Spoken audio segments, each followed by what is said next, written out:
Right, I promised a couple of heavyweights and I've been told off for saying that, so veterans, does that work? So, first of all, I'd like to introduce Alasdair Haynes, President and former CEO of the Aquis Stock Exchange, and Jason Paltrowitz, Executive Vice President of Corporate Services here at OTC Markets Group. So, similar to the panel we had earlier, feel free to ask any questions. This is a fireside chat, so these guys will be rabbiting on, and if you want to ask a question, feel free to do that.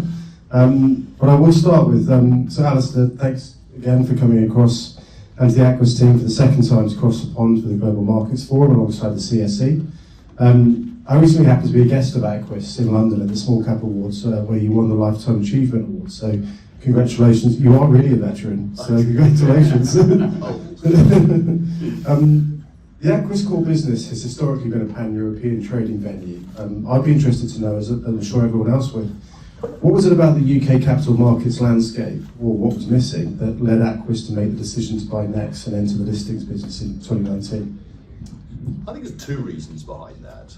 The first is I've always had a passion about capital markets. It's always annoyed me that Europe itself is way behind. The deepest capital markets in the world are in America. I mean, it's as simple as a fact. And when you think about those markets, I think there's two reasons as to why they are better than other markets in Europe. And the first is competition. I'm old enough to remember the days the competition of the early days with Nasdaq, where you had the various people, Frank Zarb, and fighting as CEOs against Nasdaq versus Nike, and they fought like cat and dog, and that created innovation. And there's no doubt in my mind that strong competition creates innovation. And vested interest is the exact opposite. It prevents innovation. But the real reason we bought it, having had, I want to bring competition in, was because, again, you look at the States and you see that in the public markets, they have something which we don't have, which is the public. It seems a bit stupid that we call them public markets, but actually in the United Kingdom, we have the most crazy system where the retail market doesn't actually ever interact with the institutional market. So there's no common sense about that at all. And then, of course, like all entrepreneurs, you go through the stage of the panic and the worry when you raise capital at the beginning, and you get over that. And then you get to the stage where you IPO, and we did that. And we IPO'd on, dare I say the name, the London Stock Exchange's AIM. And frankly, it was a horrible experience. I'm Scottish. Scottish people are generally, I think, careful with their money. Other people would say just mean, but careful with their money. And it was really expensive. I think we paid about £1.6 million to float our business. It took about 9 months to do it. And I got sort of spreads that were that wide on the stock, and there's practically no liquidity. And I went, well, that's not a great return, really. So when the opportunities are coming up, and maybe it's an arrogant statement, is we built some great technology, we were building and growing really, really quickly as a marketplace. We thought, why don't we enter the stock exchange business? And that's exactly what we did. So we bought this company for next to nothing. It didn't really affect the balance sheet. And put our own technology and changed the systems that were there, connected people up, and so far, so good. Thanks. I think one of the key things is we talk about growth capital markets and venture stage companies, which is why we sort of sit with you guys so closely. So Jason, as it relates to us at the OTC market, we're also home to hundreds of early stage companies, particularly those that trade on our OTC QB market. Could you give us some insights as to why this has led to sort of this flourishing relationship with Aquis and the CSE and other exchanges globally? Well, I'll start at the beginning. When the current ownership bought this company way back when, I mean, we've had a 100+ year history as the National Quotation Bureau, and everybody knows us as Pink Sheets. But when the company was bought by the current ownership group, we were private, and I was on the board. And we were a small little upstart that was very much interested in taking what was an opaque, paper-based, phone-based trading market to become a fully regulated, electronic, in essence what NASDAQ was before it became an exchange, an interdealer quotation system. And as part of that process on the board, we went through that evolution of going public ourselves. So we took the company public at $2, and it really was about not raising capital. We didn't need to raise money, but we had a number of investors, private investors, that would call every month or two and want to know how much their investment was worth, and how much was it worth, and how much was it worth. And as we're building a public market, the realization that we should eat our own cooking, and that nobody does valuation and price discovery better than the public markets, we've listed on ourselves.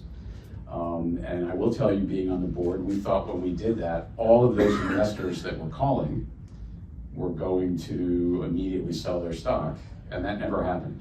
It was just the comfort of knowing what the value of their investment was, and that there was a mechanism to get in or out should that time come.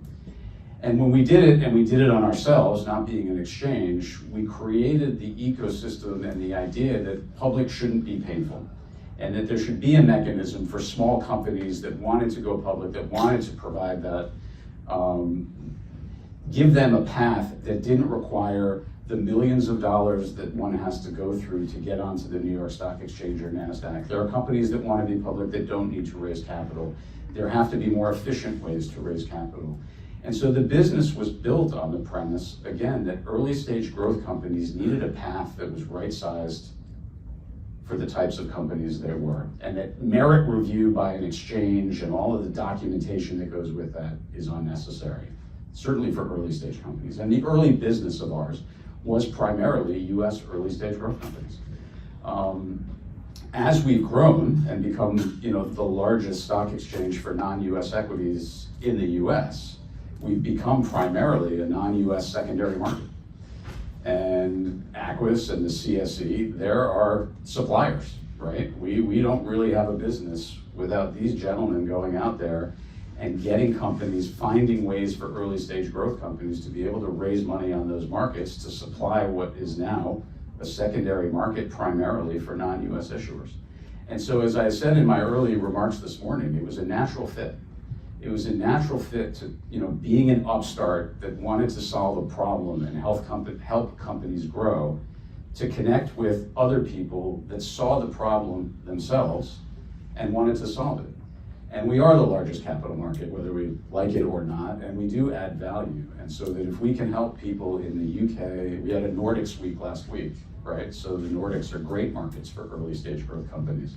If we can help companies around the world do that and access the US markets without having to be SEC reporting or Sarbanes-Oxley compliant or reconciling to US GAAP and spending millions of dollars on expensive experts that don't really add any value in the process, then that's what we're doing, and that's what we're committed to doing, and that's what we continue to do.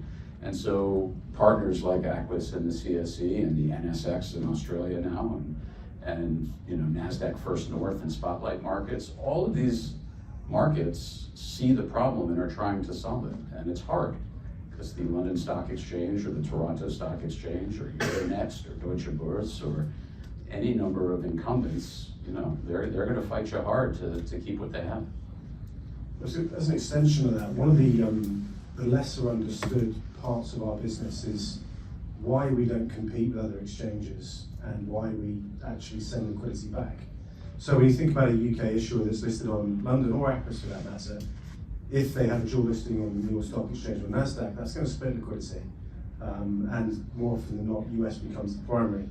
Jason, could you just talk through the mechanics of what is the ordinary share trading in our market and how it actually helps both the issuer and the local exchange? Well, I hope that's true. So I would defer to the two guys we're sending liquidity to. But ultimately, as I said, we're a secondary market. So the vast majority of companies that are traded with us or that list on us, the companies that are here, they haven't raised capital here. And in most cases, they're not, there's no shares trading within the US registry and clearing systems.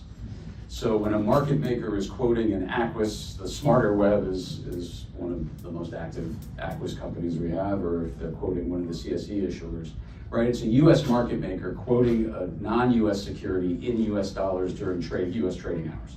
So I can go to my Merrill Lynch account and I can type in a US ticker symbol and that will route to my Merrill Lynch account, which then goes to a market maker, Citadel, Jane Street, Virtu, all the same people that make markets on the New York Stock Exchange and NASDAQ. They need to source that liquidity, right? They're obligated, they're making markets, they're obligated to fill my order, and they have to go fill my order. There are no smarter web shares trading in the US. They're not clearing or settling in DTC. So where do they go? They're going to Aquis. And they're buying those shares on Aquis. And that share trade gets reported per trade reporting rules on Aquis. And so we're the bridge, we're the vehicle that allows me to make that trade on my phone in the US during my trading day. But the only way to source that liquidity is to go to where those shares clear and settle, and that's in the UK. And so that's part of the reason this partnership works, because as you point out, if any of those companies were to become SEC reporting and list on the New York Stock Exchange or NASDAQ, it just becomes by default the primary market. It doesn't split liquidity, it just sucks it all over here. And you know, by the way, for a lot of companies, there's a good reason to do it. If you're, you know, HSBC and you're doing the acquisition of a very large US bank and you need to, the SEC will tell you you need to be registered here in the US, there are reasons. So it's not always a competition. But if you're an early stage growth company, you know, and a US investment banker knocks on your door and says, well, I can raise $5 million for you and you can go on to NASDAQ, like that's usually a red flag and something that's not going to end really well. We've seen it happen. Sorry, yes. Question. So Usain Bolt's coming.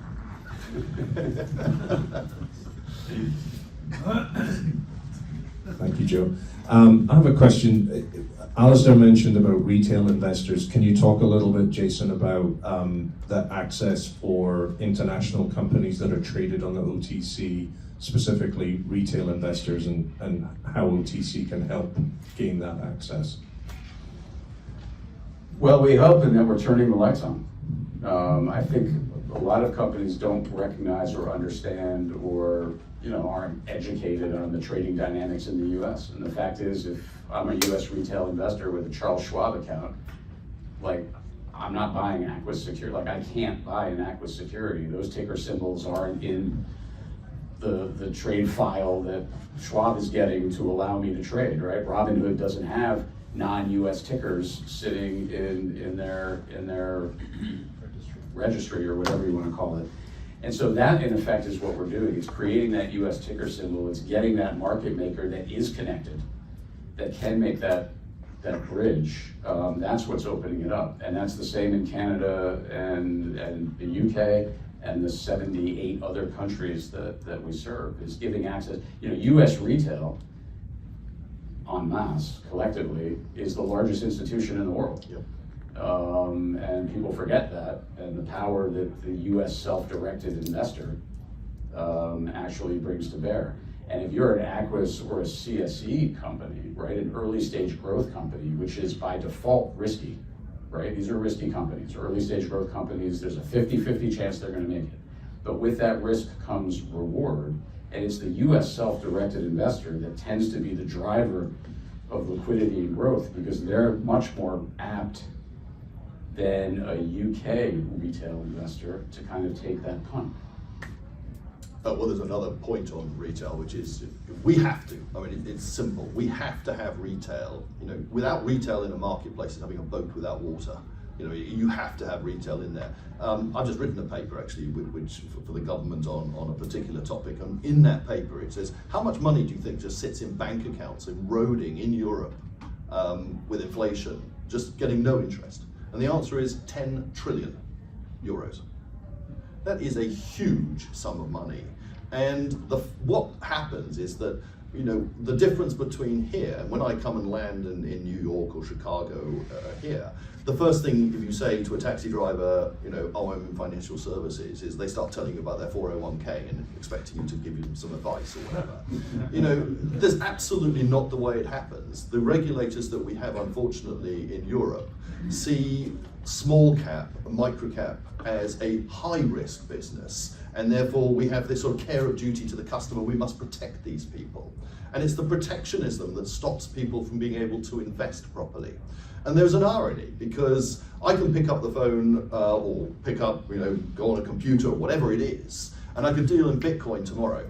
I can open an account within 20 minutes, but I can't open up an account to go and trade in a stock, which is a highly regulated asset.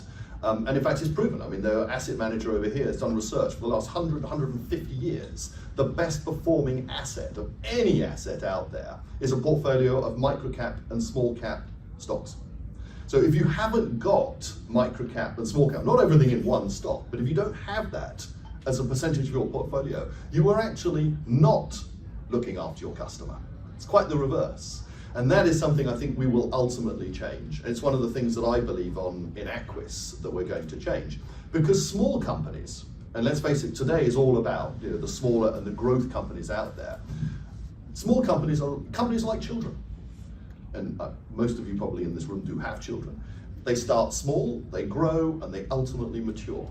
But when we send our children to school, we educate them completely differently. The teachers who teach at a junior school or a primary school are totally different to the teachers that you have when you go to a middle school, high school, and are completely different to the professors that you have at a university or college.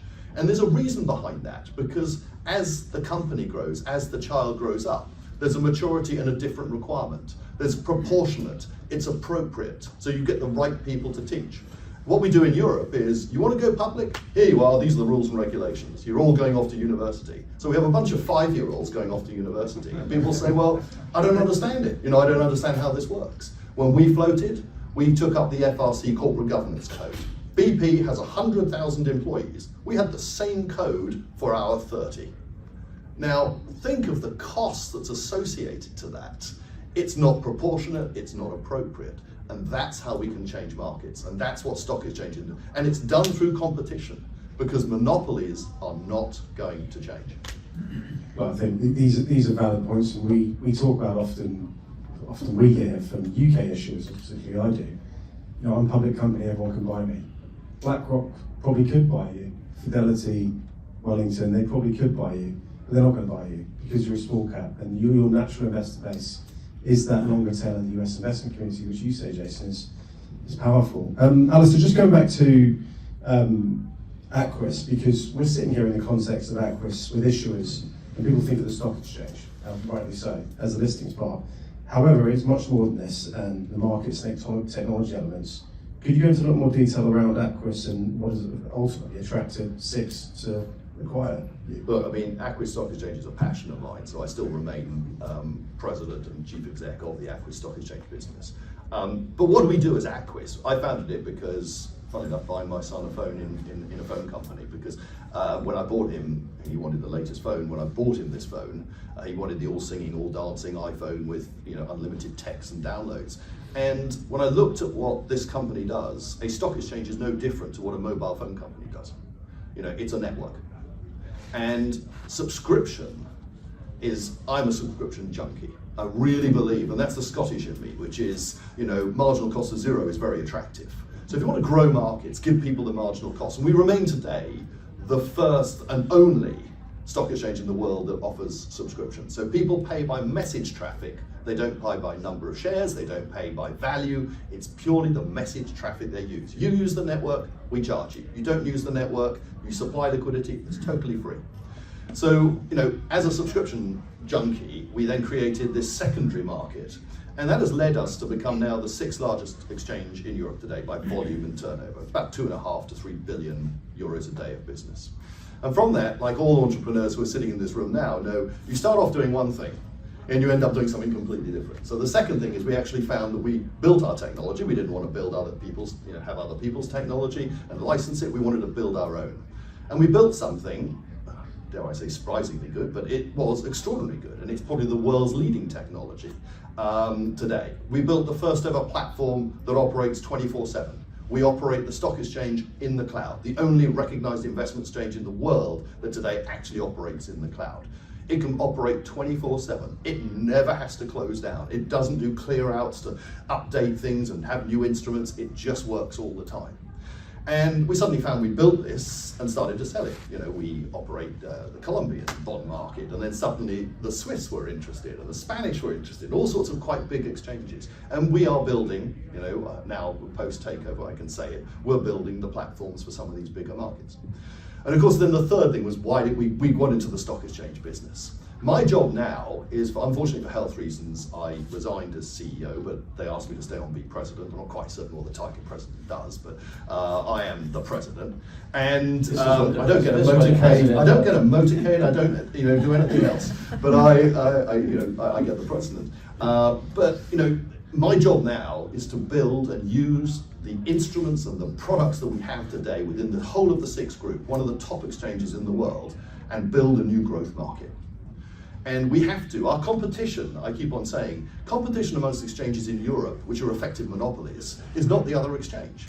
If you're a French company, you're probably going to go to Euronext. If you're a British company, you're probably going to the London Stock Exchange. The competition is about private equity and venture capital. Because what is it that companies, entrepreneurs want at the early stage? Capital. That's what they want. Bring capital to an exchange and make it favorable for investors. And then you can attract, because we have it the wrong way around. Exchanges, you go out there and you pay for advisors, advisors in the room, you pay for lawyers, for the lawyers in the room, you pay for accountants. And then at the end of it, having paid all those fees, you then go around and see if you can get some money. Well, the private equity firms, I've got some money here, and if I like you, I'm actually going to give it to you. So what we need to do is find a way where money, capital, comes through the exchanges as quickly as you can in a simple, cheap, and an efficient way. And then we can change, as I mentioned this morning, we can change economies by growing smaller companies. That's what we're going to do. I think, Jason, in a similar way, likewise, technology's played a key role in our growth of OTC Markets Group over the last 10 years. Can you elaborate on some of the initiatives that we've been through and what we're going through at the moment? Well, everything from the beginning was a technology play, right? It was taking a book of pink paper and making it, turning it on in machines and getting all 150 plus US market makers to connect and trade electronically. So, I mean, we started as a real technology play from a book to a computer. From that has grown, a simple ATS to multiple ATSs. In ECN. This last year we launched 24-hour trading. I think there's some books outside. So we're now, with us and Blue Ocean, we are the only two functioning overnight trading venues for NMS securities. We launched overnight trading for OTC securities, so we are now the only provider of overnight trading for US securities. And so we continue to look at how to use the network and the platform and the people and the technology to take that platform and to extend it out. As we think about tokenization, being able to trade the way you would in equity tokens, right? That's the next iteration probably for us, is how do you take that network and build that in. But it is all about, to Alasdair's point, is you build something and it works, and you're immediately thinking, how can I use it to build something else on top of it? And so overnight trading is probably the one we'll focus on for the next year or two. The numbers continue to go up. Yeah.